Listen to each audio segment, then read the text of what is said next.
Okay, good man. Yeah, yeah. The question I asked last was whether you have counted the costs, given all the demands of contesting an election in Nigeria. Well, yes, coming from the development sector, I have counted the cost. And I must tell you that what I have come out to do is to challenge the way people have always done or practiced politics, partisan politics, especially while contesting for a position. The average mentality, as I have come to realize, is that whenever a contestant visits a community or a group, or when a group comes to see a contestant, they expect to go away with a Ghana must go. Yep. Yeah. And there is a barrage of requests. Somebody is broke, and they just pick up their phone and they call you and say, I'm broke. Because you are contesting to be a president, they expect that when they are broke, you should give them money. And some people, it's a subtle kind of emotional or political blackmail, because that you count on their vote or their support, and they think you are that desperate, and so they can pass their bills on you. And I have been under instruction by God not to be corrupted by those kind of practices. So that comes down on my cost quite a lot, because if I was going to do that, I'd be bankrupt by now, and I'd be looking from somewhere to meet up. And that is what politicians do most of the time. And those are the kind of things that I have come to challenge. The other thing is legitimate costs, but that are highly inflated. Like you want to do a media interview because they say it is political, and then they are expecting 3.8 million for a 30-minute interview. That's terrible. I'm coming to serve. I'm not coming to trade. I'm not advertising a market product. I'm not going there to make profit. That's not my desire. I think that they should pay me to interview me, because I'm here to. They can make money from their advertisements, that's fine. But to think that because I'm a presidential aspirant, other costs I have seen, it's crazy. It's really crazy. But there are legitimate costs. Like I travel to Lagos to meet with people, those are legitimate costs that have to be made. But do you like that, that would be good. For instance, one can decide how many people one carries along with them on such a trip. Somebody was telling us today that we should go with our entourage to, break into a general overseer space, since they have refused to reply our letters. And I looked and I said entourage, because there is no entourage here. There is no need for one. As an aspirant, I'm going around with an entourage. Am I deficient in education that I need educated people to fill in the gap for me? Maybe. Or I don't know what I need. Maybe I can't order my food, or I can't order my taxi, and I need someone to do that for me. Maybe other politicians do things like that. But the entourage I've seen aspirants carry. And I now wonder if as an aspirant, they are going around with so many people. When they win the election, what entourage are they going to carry around? Those are expenses. Those are additional burden. And that is what makes our democracy exorbitant. We can decide to do away with those kind of things. But like I said, the legitimate costs are there. And I know that there are sources, of support out there, especially for female aspirants, because everybody is trying to encourage inclusivity. The NGO sector, I know that there can be support from there. I also have been banking on my community, which is the body of Christ, to do something. Because for a long time, we have just laid back and watched things happen. And then, we've invested wrongly. And now it's time for the church to wake up and then begin to invest correctly into politics. I know that there is a lot of education about get your voter's card, make sure you go out and vote. But the church has more responsibility than that. The responsibility begins from when a candidate emerges. How is that process arrived at? Or are we waiting for unrighteousness to give us people to vote for? People who don't know justice, people who have no fear of God, to produce candidates for us, as they are used to doing, so that we can have a choice between the devil and the deep blue sea? Or are we going to start screening and scanning candidates to make sure we see qualified people that we can support all through primaries to election period? So I know that there are expenses, and we have done our analysis. We know where our strengths are, and we know where we can go and knock, and possibly from terms of funds to meet these expenses. We have also tried crowdfunding. So we have an account on the website, and asking Nigerians to own the process by paying for it. If you pay for it, you can call back the person who does not perform. But when you don't pay for it, whoever pays for it owns it. There is no way I will go and pay for it, and then someone else will be the landlord. If I pay for a house, I'll be the landlady of the house. So we have to understand that. Yeah, it's interesting to me. I mean, I like your analysis about this legitimate cost and illegitimate cost, and I'm just wondering, do you see this illegitimate cost getting off just like that? Is it easy to do away with those costs, given the fact that some other contestants, I mean, they don't mind, they will put the money down, and you are contesting against them? How do you settle that? Somebody very influential in this journey, approached me once and said to me, just to my ear, "You are not playing money politics. How come you are gaining traction?" That is because there are Nigerians who are tired of money politics. They are looking for someone who won't do money.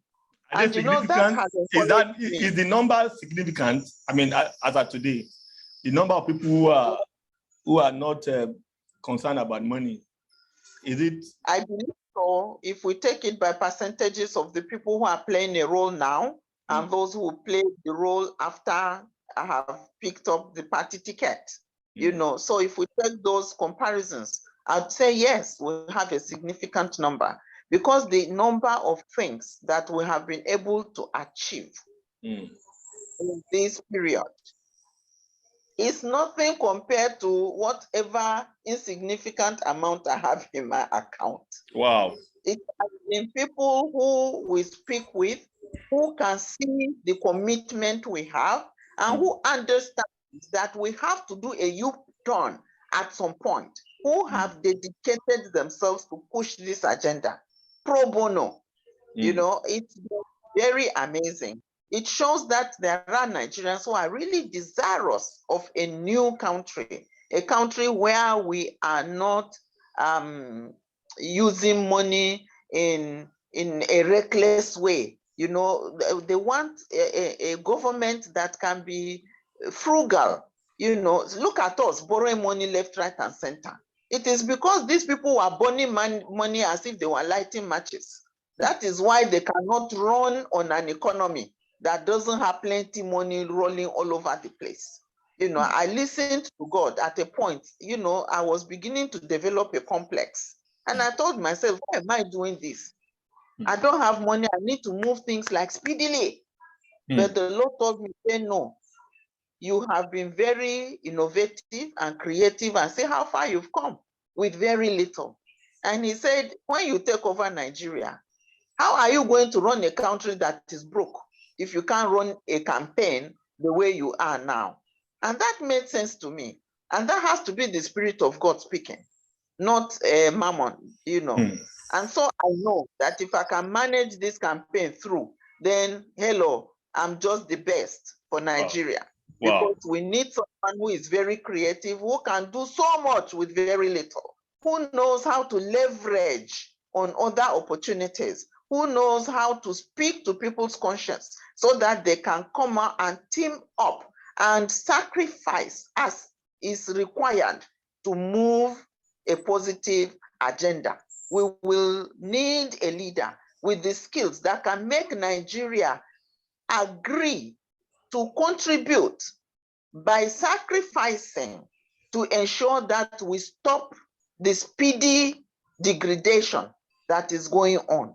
We need to stop it and then reverse and put ourselves on the right lane and move. That is going to require sacrifice. We need a leader who has the skill, who has the experience demonstrated to make Nigerians toe that line. People want to do it the easy way, and that's why they go and take loans for to sponsor their elections. They are taking loans left, right, and center. They are taking loans from godfathers. They need to pay those monies back by either paying the cash back or by giving these people lucrative positions to make their money back. You know, I am saying let's make a difference. Let's run this country in a manner that we can have a cost benefit for the little that we put in. And I know that the type of taxations that Nigerians are going through, everybody is taking money from a Nigerian in one way or the other. If you see the kind of taxes they are telling private hospitals to pay, you will wonder how much are they making per consultation, or how much are we driving them to begin to make? So the public sector hospital has been killed. Now they want to kill the private sector. What is the hope for you and I? Those are the kind of things that we need in a leader that needs to take over Nigeria at this point, so that this leader can speak to the issues and Nigerians can understand and volunteer, agree willingly to tour the path of justice and righteousness so that we can restore this country. If we take anybody who tells us differently, that person is lying, because there is a lot of sacrifice to make. But we have to see the reason why we are making it. And we need a leader who can speak this truth to people, even including their own lifestyles, so that the people can buy in and together we can restore this country. Now, I'm sure you are aware, I mean, I don't need to tell you that there have been women who have come out to contest like you in the past. We know, I mean, your colleague in the profession, in the teaching profession, Remi Shunaya, contested about 2015, and there was this serial contestant, Sarah Jubril. Yes. Who has been there, you know, and several other women, they just come up one time or the other like that. Yes. What lessons have you learned from these people? They just come, show up, and they disappear again. In your own case, you are just appearing, and I hope it's not just one of those appearance and disappearance. No, you know, I think that when they appear and disappear, it is these experiences that beat life out of them. You know, these experiences are daunting. These experiences are exhausting. Sometimes I come and I stay in my bed and I'm proclaiming the Bible, or I'm doing my praise and worship, just bearing my heart out to the Lord and saying, I need a refill here. I need a refill here. And then he sends someone, you know, and the person calls me and gives me a word or two of encouragement and the reason to carry on. I think that on my own, I have no power to see this through unless I'm connected to the source. And that source has brought me onto this platform. And it is that source that will sustain me to the end. When people call me from home, when I'm on these towers, and they ask me, and how is your health? How are you coping? You know, they are very surprised that I'm sounding strong. And I am in a way surprised too, you know. And the only time I told God, I said, hey, God, look at me, oh, can I bear this strength? And then he started flashing through my head images of some contestants and aspirants that were falling during campaigns and were sick and in and out of hospital, you know, and he said, you are not even like them. And you are beginning to feel like, I beg, come on to go and do campaign, Jerry, you know. So I stood up, I carried my bag, and then I went about. So I believe in the source to which I am connected. It is the source of life itself. How is your family involved in this? How? How is your family involved? I mean, Yeah, I am a very family-minded person.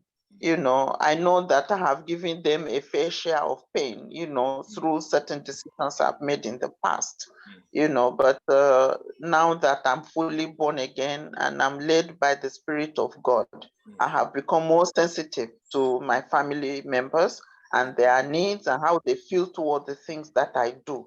And so it was very important for me to secure their endorsement even before I embarked on the journey outside.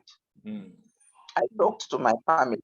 Not everybody came on board at the same time. I know people who laughed and they will go Presido and they will start laughing. Behind and you. I will tell them, Sarah, laugh. Me say if I laugh. So if you laugh, no problem. I know people who are shocked, like, hey, now what for you? Where is this one coming from again? And I looked at them and said, well, if you are shocked, I am shocked too. So let's get through it and get over it.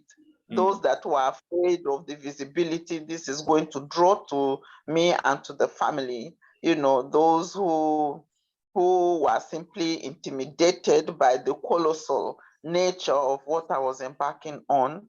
But hey, I have one brother who stood and he said, hey, I know this woman, once she puts her hand on the plow, she doesn't look back. That was the comment that he made when he had this, So it's been like that, but gradually everybody has come to see that I am serious and everybody is overcoming the prejudices that they had. And I think the only person who still had some reservation was my mother. And I love my mom so very much. I was very concerned and I prayed over that matter because I know that I need her to be with me on this journey. And so fortunately, when she saw that I had picked up my nomination form, under which party? Social Democratic Party. Okay. SDP, yeah. So she was like, praise the Lord. Wow. She needed to see that, to know that, yes, I mean business, yes, God is with me on this one, So yeah, she's finally been won over, from head to toe. And so I'm good to go, So the family is specifically, what did God tell you? Because you said earlier that you are a consensus candidate, of a group. Now, what did God tell you? What message did you hear from God, on this matter? It's been a step-by-step thing. So first of all was that mentorship project, and then of course when they had this meeting and then they came and told me, because it's something that, it crossed my mind, but I don't really like entertain it because I felt, oh, this fallacy, I beg, they do evangelism, they go. But when this came up, I was like, now wow. And then they gave me a 13-page report. It was like teaching me about myself. I didn't know so much about me until this group of people undertook this survey. And I felt like, wow, oh, wow, this is really me. I mean, if I was going to vote for a candidate and I saw the credentials they were telling me, I would vote for that person. So why would I not, just agree? But I had issue. I went to the place of prayer and I told God, I said, Father, this is too much. It can't be true. And God told me, he said, you are to contest. Wow. And I said to God, I mean, people are going to tell me if I don't win that I'm a false prophet. And he said, the fact that they reject you does not, validate whether I sent you or not. And, the Spirit started giving me examples of people that were genuinely sent of God, but they were rejected by the people they were sent to. The parable by Jesus about the man with the vineyard who sent his servants to go and check. They beat the servants and they killed them, until he sent his son, and the same thing happened. But that's the parable. And then the life of Jesus himself, the Bible, the Spirit told me, say, John chapter 1. And I remember that was a memory verse that I used to win a competition way back in my clique. in primary school. And I started, yes, John chapter 1, verse 1. In the beginning was the Word was with God, the Word was God, and the same was as in the beginning with God. With him all things were made, without him was not anything made that was made. In him was light, the light was light. And I went on, and then I got to that point where it says, the world was made by him, but the world knew him not. And he came unto his own, and his own received him not. And the Spirit says, stop there. Does that mean I didn't send him? I said, no, you did send him. It's just that the people rejected him. He said the same thing. So if they reject you, it does not mean I did not send you. And I said, but Father, they killed the people, oh, so are you planning for them to kill me too? And he said, no. I conversed with God, though, and God said, no. There was a woman who said, if I perish, I perish.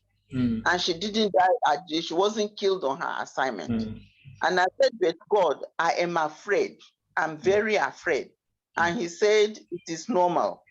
People will be afraid when I give them tasks to do. Mary was afraid. Joseph was afraid. Abraham, everybody, Zechariah, there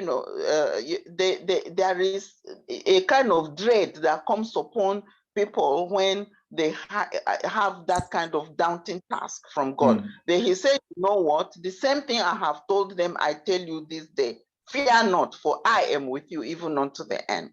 So those are the kind of conversations that I have had with God that give me confidence. And I don't care what people think. People have asked me, but Bakari said God has sent him Saludo, Momo, Momo, they just keep calling it. Chris Okotie. Yeah.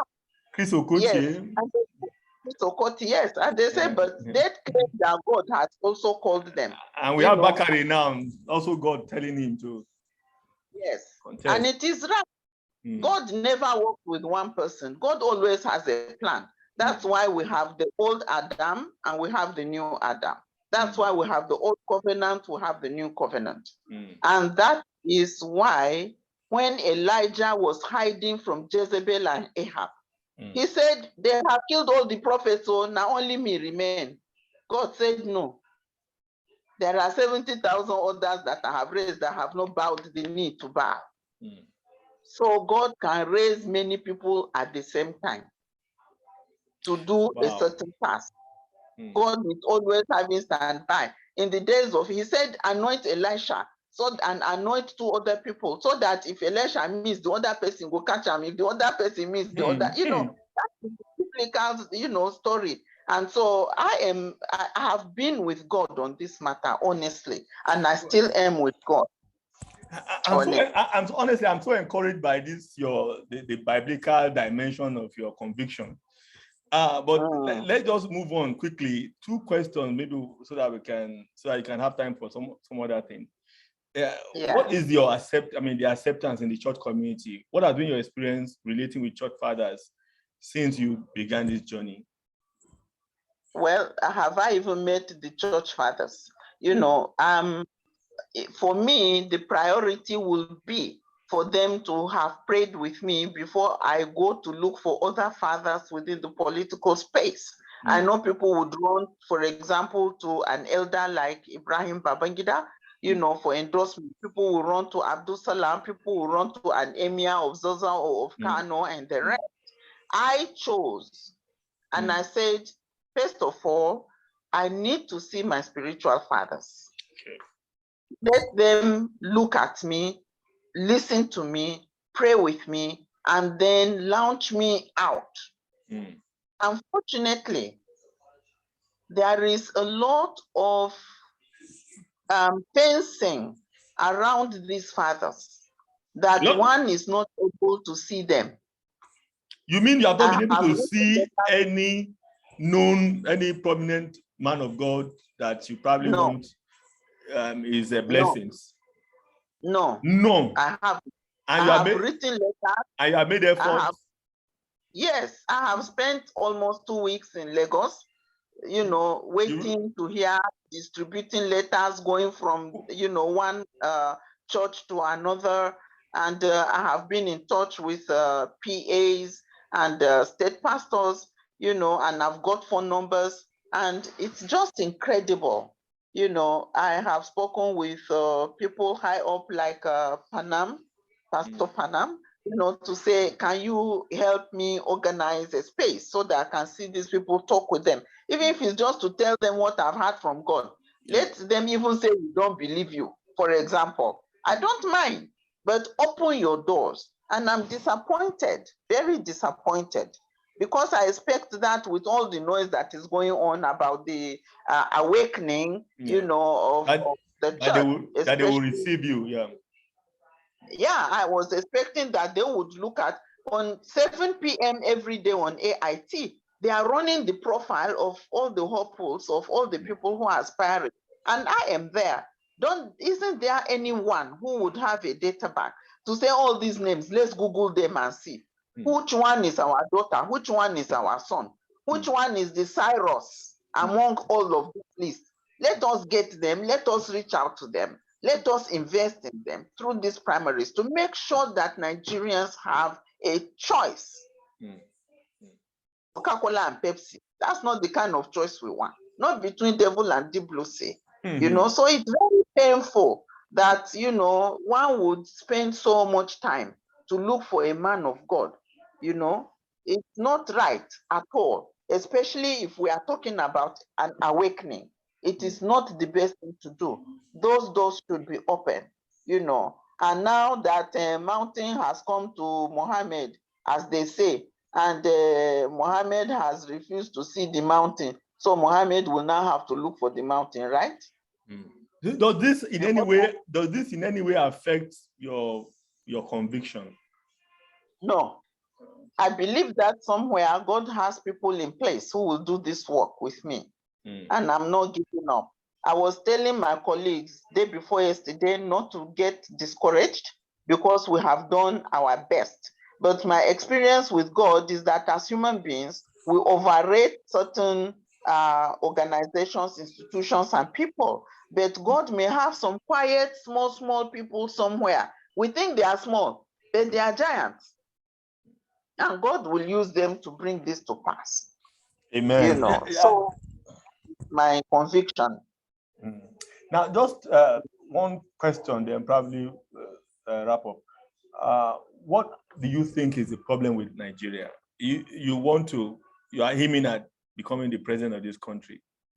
What is the problem with the nation? And if you are to be given the opportunity, what are the areas that you quickly work on?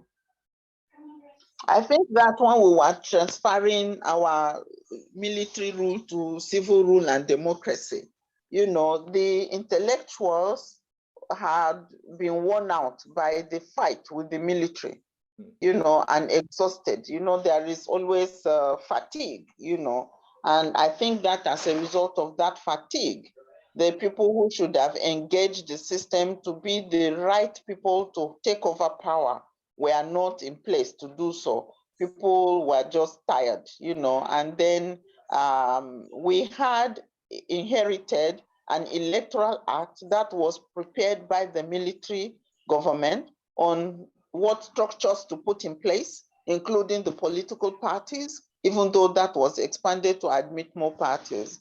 You know, so when we have a democracy that has been handed down by a military, the cost implications of that, you know, especially when there was desire to keep power and keep it for a lifetime, then the rules of the game were defined in a skewed manner. So the ideal thing would have been as the, you know, civilians took over and we said we wanted a democracy.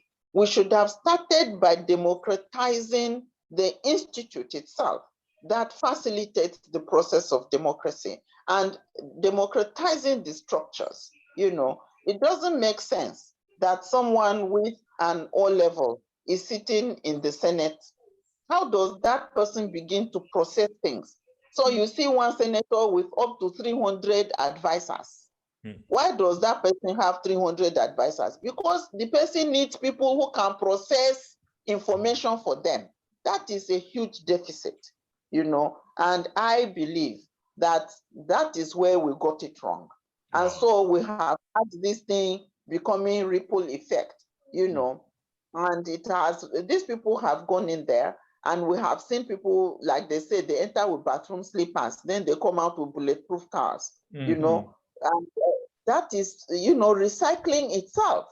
And then some people have taken loans, some people have had godfathers, and so they have to pay off the godfathers. And because in the process of pay off, they've seen how much money comes in. So they need a second term and a third term and a fourth term. And then they begin to groom boys themselves who can go in there and also feed their appetites. So those are fundamental basics that are wrong with our democracy.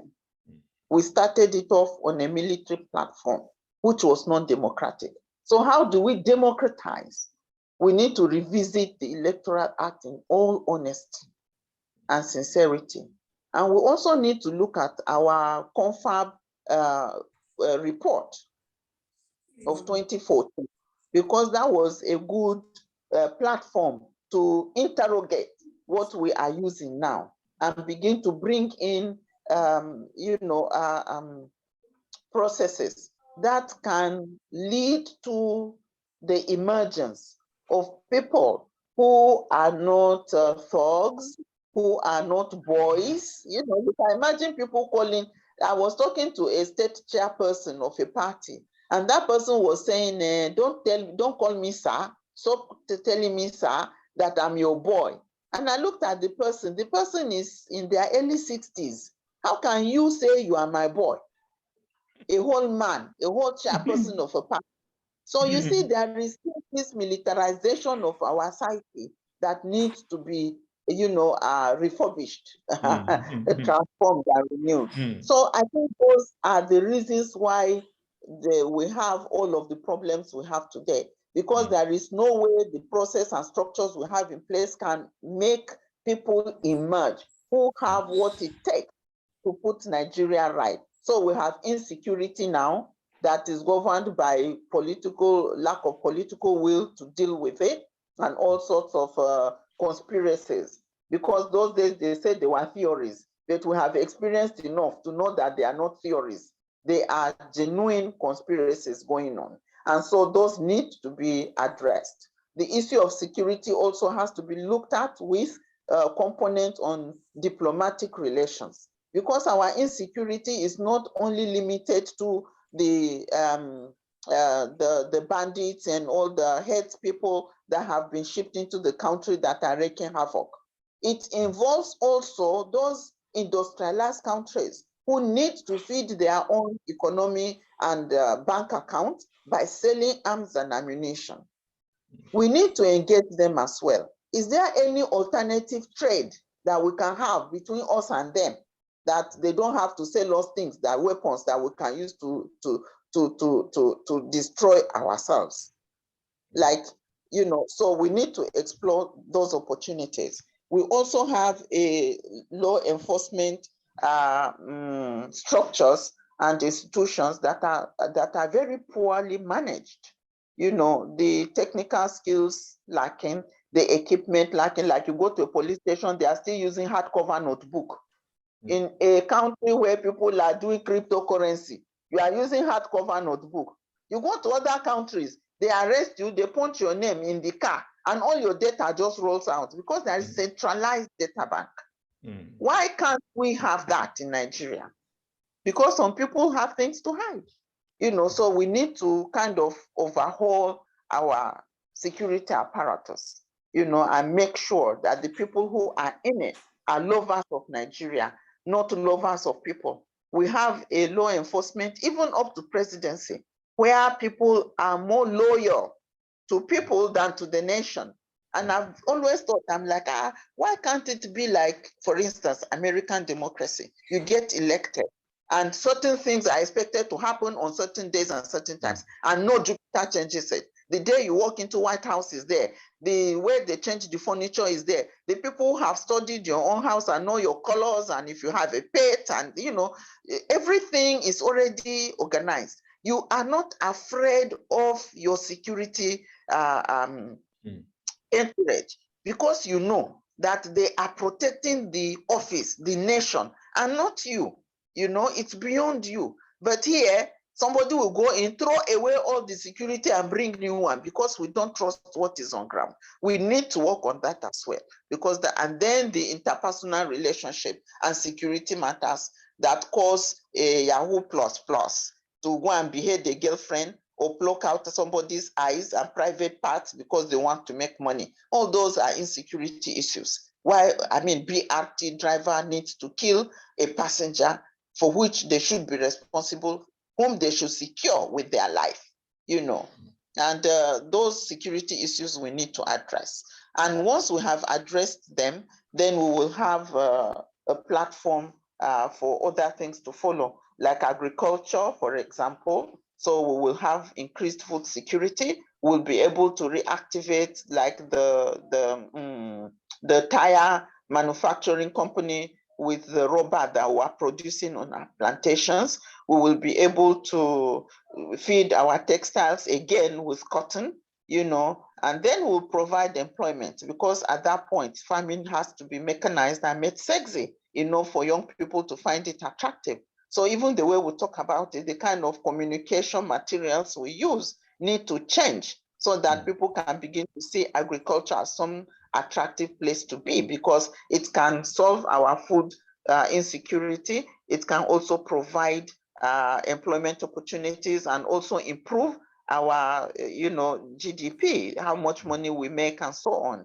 And then we'll be looking at health, you know, because of course, if we are not healthy, we can't function. And it's important to know how all of these security issues are interlinked. I'm telling you that Nigerians right now are not healthy in majority.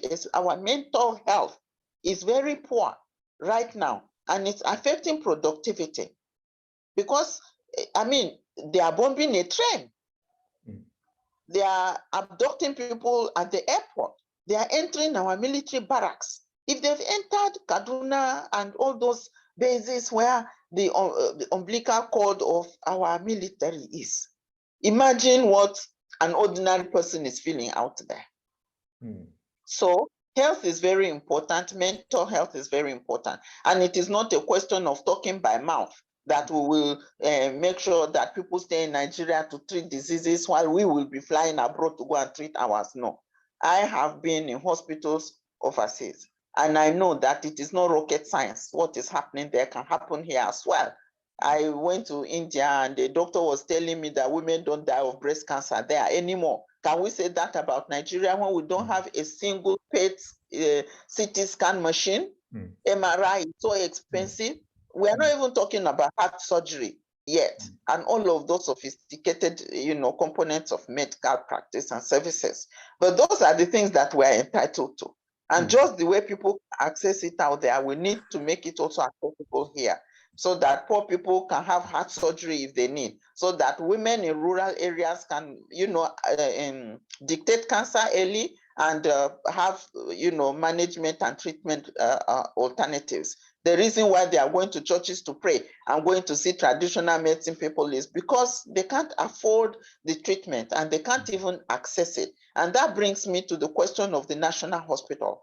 That foundation was laid as a women hospital. Women came from villages to dance, to fundraise for that hospital to be built. And then, you know, Obasanjo took it over and made it National Hospital. And they were saying, how will women be able to pay for these expensive things so that it can be maintained? If we weren't stealing our money and spoiling our senators and House of Assembly and the rest with all the allowances, let's deploy some of it and see if women will not be able to have services. So we are going to just like revolutionize the health sector. And the other thing I'm looking at is education. Without education, we can't move far. And education is going to be broad and it's going to be integrated with life coping skills. You know, so we don't want people who go to school pass exams, but they don't have that, you know, component that makes a human being and makes a human being resourceful and creative and innovative, so that they can become job, you know, providers instead of waiting to be employed by government. Ministries can't employ all the number of youths we have right now because there's just no money. We are running on loans and we are busy servicing those loans and not even repaying yet. So we need to check our education system and see how we can make it. And those who are already graduates, we need to examine how we can get them into some form of capacity building that enables them to start off things. You know, abroad, when you call youth, you are calling people who are already CEOs of organizations, not because government set up those organizations, but because they had ideas in their heads to start those organizations. Zuckerberg didn't wait for the government to start their own organization. Neither did, what is this guy with the Amazon? All of them, they have the ideas in their heads. We can do same. And in fact, we do have people who have those ideas.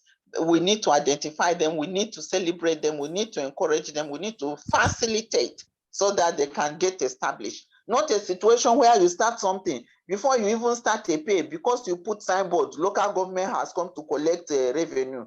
State government has come to collect revenue. FRS has come to collect revenue. They have no clue what you've invested in that space. They have no clue the state of health of the institution that you have established, whether you have started making any profit or not. All they know is that there is a signboard, and then they come there and they are milking you from the start. NEPA is busy doing its own, Light is busy doing its own. So all those things are things that need to be looked into to improve that sector where employment can be possible for our teaming young people. And then the environment. I'm very passionate about environment because I operate from a perspective of intersectionalities. I believe that all our life components, economy, politics, health, education, employment, are interconnected. We as people are interconnected, and we are interconnected with our environment. So our state of health can be seen in our environment. Our environment health can be reflected in us. So if we have this magnitude of diverse cancers, it's because something is wrong with our environment. We are busy, we don't hoe anymore. We use chemicals to kill the grass. If you are hoeing, have you hoed before? It's like running around to kill how many times? You will sweat, you will burn fat. You must be healthy. Yeah. I used to hoe, and people used to ask me, why don't you allow the security man to hoe? I said, because if I allow him to hoe, he will live till he's 95, and I will die at the age of 40.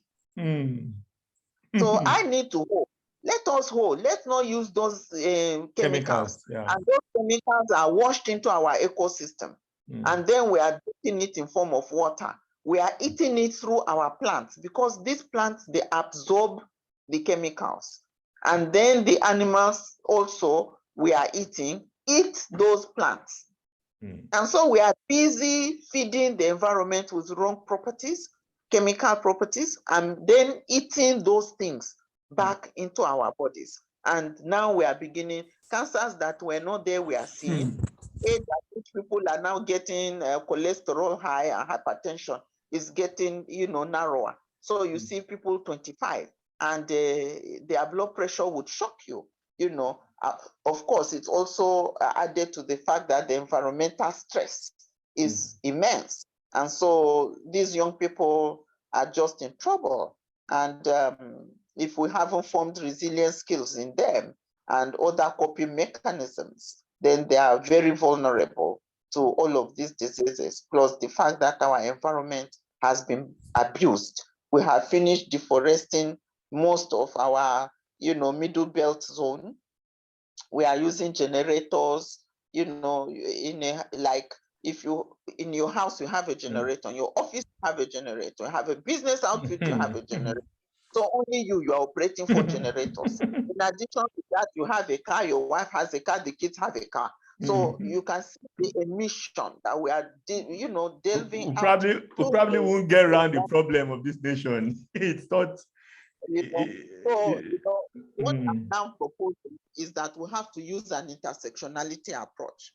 Because if you begin to look at these problems in silos, you will end up providing solutions that further compound a problem in another sector. So you need to understand that all of these sectors are interlinked, and your solutions have to also examine those linkages. And it is only that way that we can have a headway. And that's why I feel qualified, because I'm a mother of functionality. Thank you so much. I really enjoyed the time with you. I wish I can go on. The time is not on our side now. I would have loved to ask your Christian experience in the Muslim North. You know, a lot of people feel that do we really have Christians, you know, that are doing very well in the North? What has been your experience? Yeah. Yeah, I mean, it's a huge challenge, you know, but there are Christians in the North. We are in the North. There are challenges, so because when it comes to appointments, you know, we are very grossly underrepresented. And that is because we haven't done what we need to do. Somebody cannot do sleepless nights, burn their fuel, travel up and down, and then you come and then you just say, this is my CV, give me the position of a commissioner. How did that person emerge to become a governor in the first place? Do you have a clue? You know, there are people, for example, who have come to meet me with all sorts of proposals, like, we can help you win this thing, but this is what we want to have in return when you win. Why is the church not doing that? Why are they not coming to me to say, we will stake this amount and see you through thick and thin this process? Because people are afraid of losing money, but the other people are not afraid of losing money now. They know that it is an investment. By the time you invest in 10, 15, one must sell through. And the agenda is not for you to get your money back, it's to make the country better for all of us. You know, so I think that, you know, we are partly responsible for where we are, and that if we really want that renaissance, this is the time to do it. If we want a revival, this is when to do it. You know, the question of Islamization is not lost on us who are living in the North. All the sacking of tribal communities and Christians, you know, is very, very high. Even though it was a political agenda, eventually we are seeing it play out, because they started by killing, maiming, and raping Christian women. And then now we see that they are now killing and raping and maiming Muslim women as well. You know, so it was just taking the communities one by one, from the ones that they perceive to be bigger threat and will not get help, to now inching closer. Because now, if we were in a position to fight them off, they have already weakened us, and then now they are, you know, facing their next target. So there is something about state capture that is underlying in what we are experiencing. And so it is not completely like, you know, a religious fight, it's a state capture. And then we need to understand it like that, so we know how to deal with it.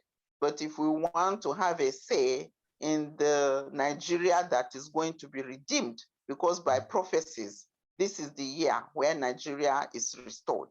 We need to take our best in it. We need to participate in that process. If we do not, then I don't know when there is harvest, if we will get the men, otherwise we'll just be taking crumbs all over again. And, you know, with the intellectual deposit in the church, with the financial deposit in the church, it is purposeful for this time. You know, it is purposed for this age, for this season.